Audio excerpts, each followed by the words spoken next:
به نام خالق هستی، کائنات هوای شما را دارد.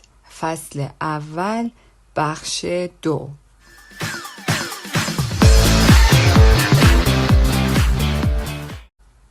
به او پیام بده و ببین دقیقاً چه اتفاقی افتاده. از آنجا که صبح آن روز با کائنات راز و نیاز کرده بودم، آنقدر آرام شده بودم که به پیشنهادش فکر کنم.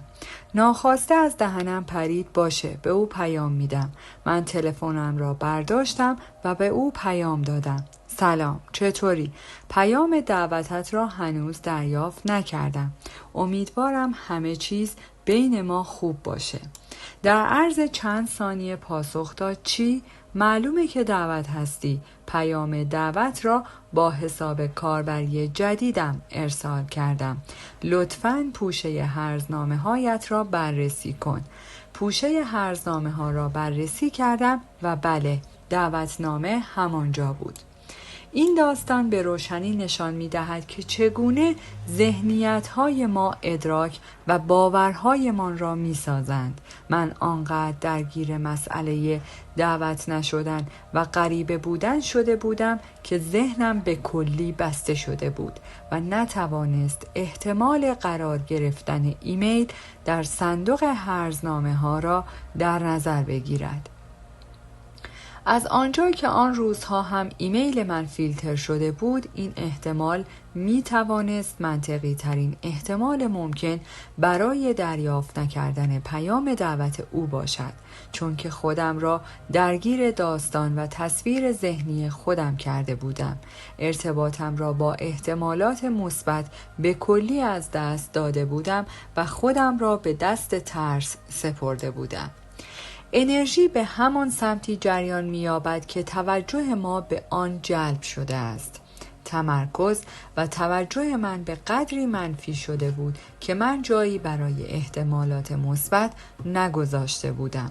اما درست زمانی که به نیایش و راز و نیاز پرداختم، ذهنم را برای دریافت اطلاعات تازه آماده و هوشیار کردم.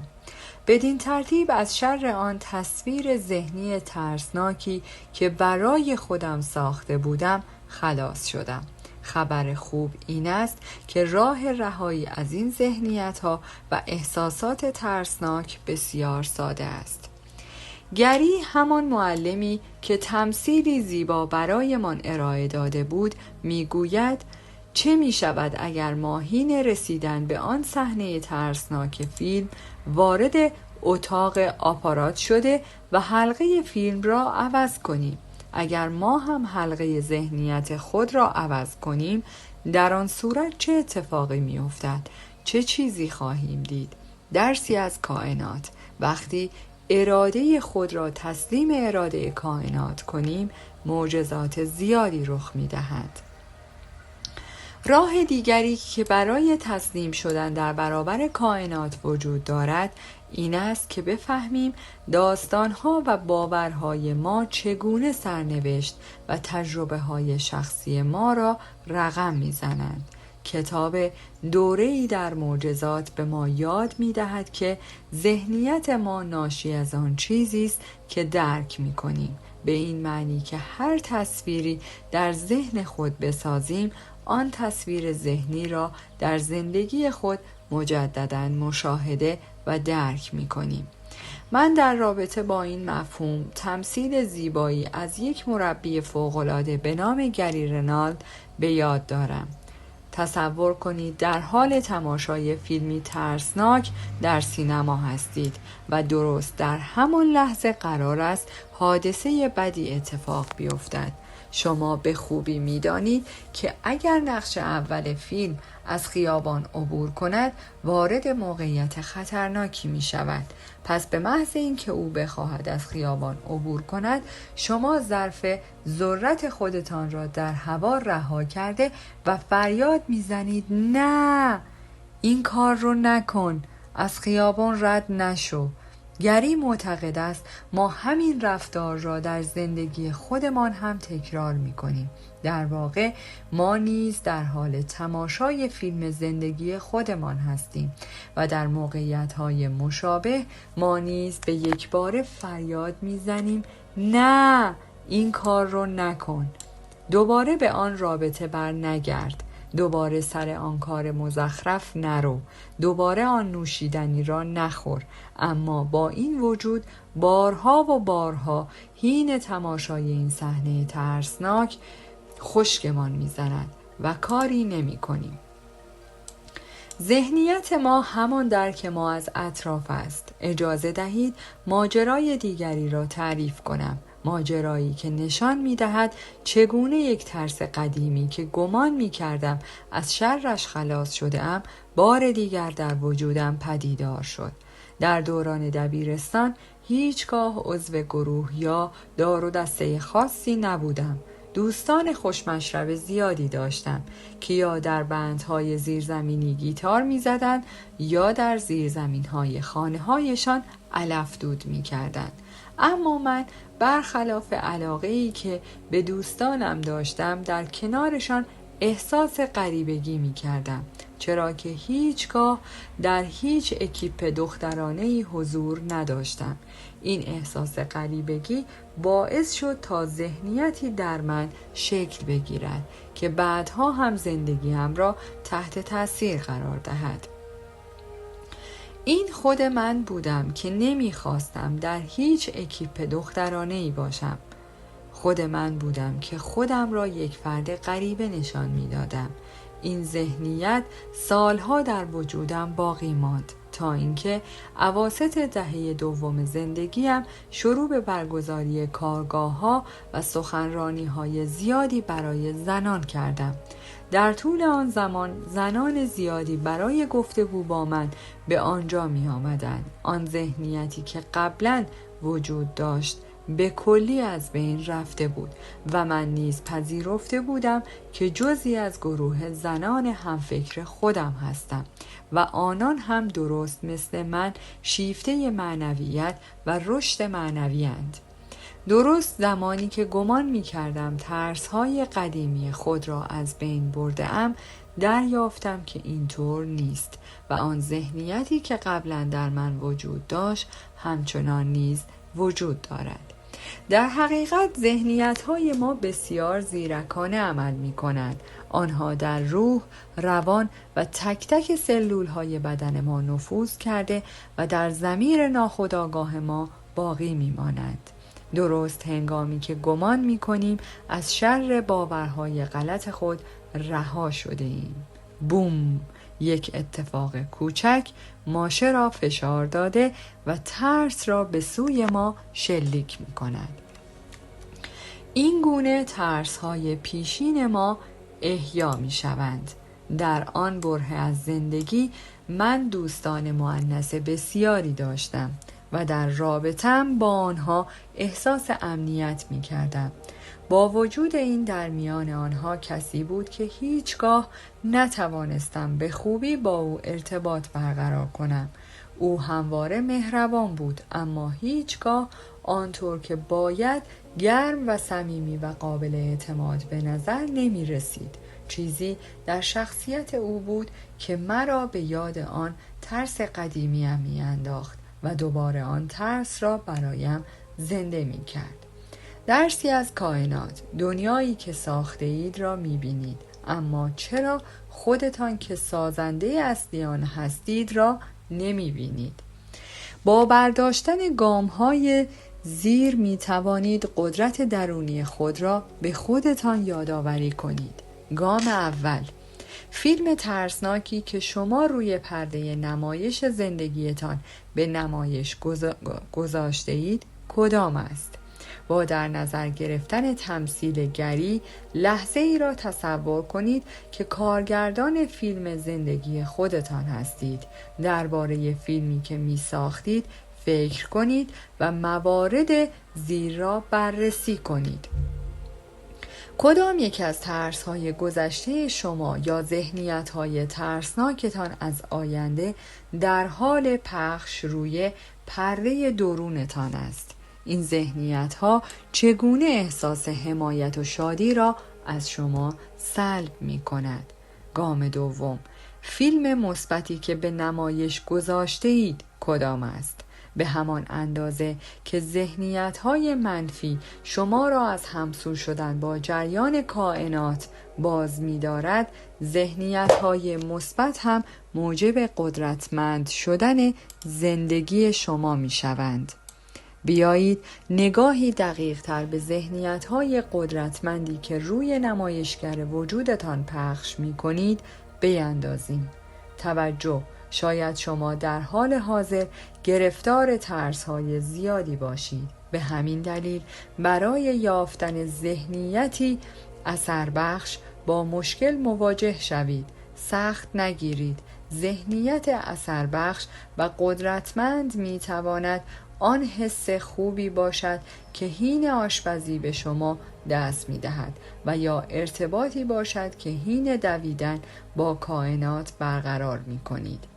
ذهنیت‌های مثبتی که از عشق در وجود خود به نمایش گذاشته اید کدامند؟ این ذهنیت‌ها چگونه به شما احساس شادی و امنیت خاطر می‌دهند؟ این تمرین به شما کمک می‌کند تا بفهمید چگونه ذهنیت‌های مثبت ارتباطات شما را با کائنات تقویت می‌کند و ذهنیت‌های منفی شما را در دام خود گرفتار می‌کند. یکی از اهداف مهم کتاب این است که به شما در راستای فائق آمدن بر ذهنیت‌های منفیتان یاری رسانده و با به کار بردن تمرین‌های موجود باورها و ذهنیت‌های مثبتتان را تقویت کند. درسی از کائنات. در جای مناسب به دنبال عشق بگردید. گام سوم، یک بار دیگر به نیروی درونتان متصل شوید. هنگامی که شما روی ذهنیت‌ها و باورهای مثبت خود تمرکز می‌کنید، سطح انرژیتان هم ارتقا یافته و حضورتان پررنگ می‌شود. این کار حتی موجب می‌گردد تا سیستم ایمنی بدنتان هم تقویت شده و از لحاظ جسمانی احساس قدرت بیشتری داشته باشید. وقتی که نمایشگر درون شما ذهنیتی قدرتمند را به نمایش بگذارد، در آن صورت درک شما هم از زندگیتان بالاتر رفته و قوی‌تر می شود. و وقتی هم در انرژی مثبت و قدرت زندگی کنید، مانند یک آهنربا معجزات به طرف شما جذب می شوند. به راحتی می توانم حس خوب اتصال با نیروی درونم را برای شما توصیف کنم. زمانی که با قدرت درونیم همسو می شوم، بهتر نفس می کشم. کلمات راحت تر بر زبانم جاری می شوند. از ته دل احساس اطمینان دارم و اطرافیانم هم از این انرژی بهره‌مند شده و سرشار از انرژی می شوند. احساس می کنم در امنیت و آرامش هستم و با هر آنچه در اطرافم رخ می دهد در یک مسیر قرار دارم. اما اگر از این نیرو جدا شوم، احساس می کنم گیر افتادم. درمانده شدم. خسته، کلافه و آزرده هستم. در این مواقع هیچ کس دوست ندارد اطراف من باشد و حس می کنم ارتباطم با همه چیز و همه کس قطع شده است. برای من مهم است که دقیقاً بدانم فرق بین احساس اتصال به نیروی درون و احساس عدم اتصال به نیروی درون در چیست. این مسئله به من کمک می کند تا در صورت قطع ارتباط با نیروی درون دوباره به آن متصل شوم. در سرتاسر این کتاب سعی می کنم شما را به کمک ابزارهای قدرتمند زیادی در راستای همسو شدن با نیروی درونتان راهنمایی کنم تا بتوانید همواره به آن متصل باشید. اکنون بیایید کار خود را با بالا بردن سطح آگاهیمان نسبت به احساسی که حین اتصال داریم و اینکه جهان بیرون چگونه به نیروی درون ما واکنش نشان می‌دهد شروع کنیم. کمی وقت بگذارید و به پرسش‌های زیر پاسخ دهید. وقتی به نیروی درونم متصل می‌شوم چه احساسی دارم؟ وقتی ارتباطم با نیروی درونم قطع می‌شود چه حسی دارم؟ از تفاوت بین این دو حالت، یعنی حالت اتصال و حالت قطع اتصال، کاملا آگاه باشید. کسب این آگاهی مهمترین گام در راستای اتصال مجدد شما به قدرت درونتان است. راه بازگشت به نیروی درونتان بسیار ساده است. هرگاه متوجه قطع ارتباط خود شدید، این نیایش را برای بازیافتن آرامش خود تکرار کنید. من نسبت به انحراف خودم از مسیر انرژی کاملا آگاهم و در همین لحظه تصمیم میگیرم که دوباره آرامشم را به دست آورم. این نیایش بار دیگر اشتیاق شما به نیروی درونتان را احیا می کند. همین اشتیاق کافی است تا شما بار دیگر به سمت اتصال به نیروی درونتان حرکت کنید. با خودتان عهد کنید که با نیروی درون در اتحاد باشید. در آن صورت تغییری را که ایجاد می شود حس خواهید کرد. درسی از کائنات: حضور شما همان قدرت درون شماست. بعد از پایان یکی از سخنرانی‌هایم، یکی از حاضران از من پرسید: شما همیشه به نیروی درونی خود متصل هستید؟ من بلافاصله پاسخ دادم: معلومه که نه. منم گاهی ارتباطم رو از دست میدم، اما یاد گرفتم که چطور ارتباطم را مجدداً برقرار کنم. ارتباط مجدد شما با منبع قدرتتان درست مثل تمثیل جالب گری ساده است.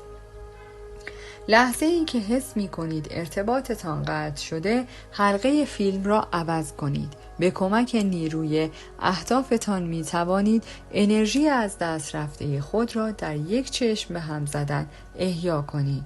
به خاطر داشته باشید این اهداف شما هستند که واقعیت زندگیتان را می سازند. قدرت یعنی اینکه بدانید چگونه حضور مثبتتان را در زندگی پررنگ تر کنید. با کسب این اطلاعات جدید شما به راحتی می توانید تشخیص دهید که آیا با منبع انرژی درون خود همسو هستید یا نه. هرگاه که ارتباط شما قطع شد، نیایش خود را بخوانید و دوباره به جریان انرژی متصل شوید.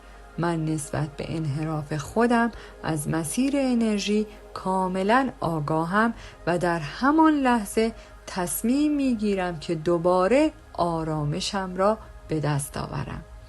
این دعا همواره شما را با نیروی درونتان همگام می کند تا دوباره به سمت عشق برگردید و در هر لحظه ای که بخواهید مسیر خود را پیدا کنید.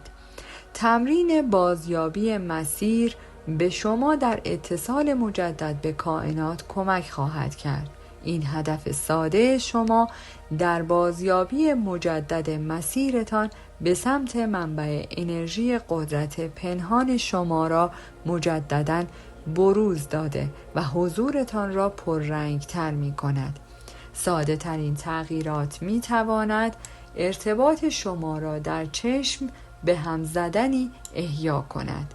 وقتی شما ایجاد آگاهانه این تغییرات را تمرین می کنید، در مقابل عشق، هماهنگی و هدایت فراوانی را تجربه خواهید کرد.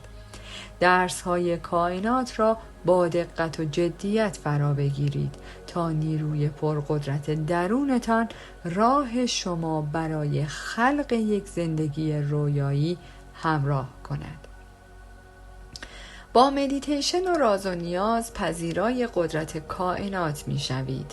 در صورت قطع ارتباط با کائنات، ترس‌هایتان بار دیگر نمایان می شوند. ذهنیت شما همان درک شما از جهان اطراف است. از ذهنیت‌های ترس محوری که روی نمایشگر درون خود به نمایش می‌گذارید آگاه باشید. حضور شما به منزله قدرت شماست. نسبت به افکار، کلمات و انرژی هایی که اطرافتان را با کائنات قطع می کند هوشیار باشید و از تفاوت میان احساس خود در زمان اتصال و قطع اتصال آگاه شوید. هرگاه ارتباط شما قطع شد، این نیایش را تکرار کنید تا دوباره به آرامش برسید.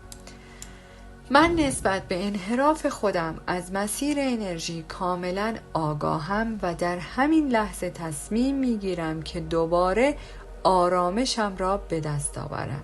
در فصل بعد نگاه عمیق‌تری به مسئله ذهن و نیروی درون خواهیم داشت.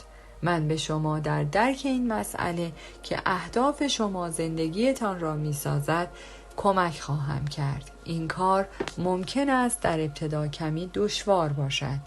بر عهده گرفتن مسئولیت دنیایی که خود می‌سازید در وهله اول ترسناک به نظر می‌رسد، اما به خاطر داشته باشید که می توانید شیوه درک موقعیت‌های گوناگون در زندگی را مثل انتخاب شیوه درمان بیماری خودتان انتخاب کنید. باید هدفمان این باشد که مطالعه فصل بعد را با اشتیاق به ادامه سفر و بالا بردن سطح آگاهیمان به وسیله لطف و بخشش آغاز کنیم. این فرایند باید مفرح باشد، پس خودتان را رها کنید و در برابر راهنمایی هایی که به شما الهام می شوند تسلیم باشید. در پایان از شما دوستان عزیزم می خواهم برای حمایت بیشتر ما کانال ما را به دوستان خود معرفی کنید. برای انرژی بیشتر ما رو لایک کنید و برای ادامه پرقدرت‌تر سابسکرایب. تا درودی دیگر، درود و 200 بدرود.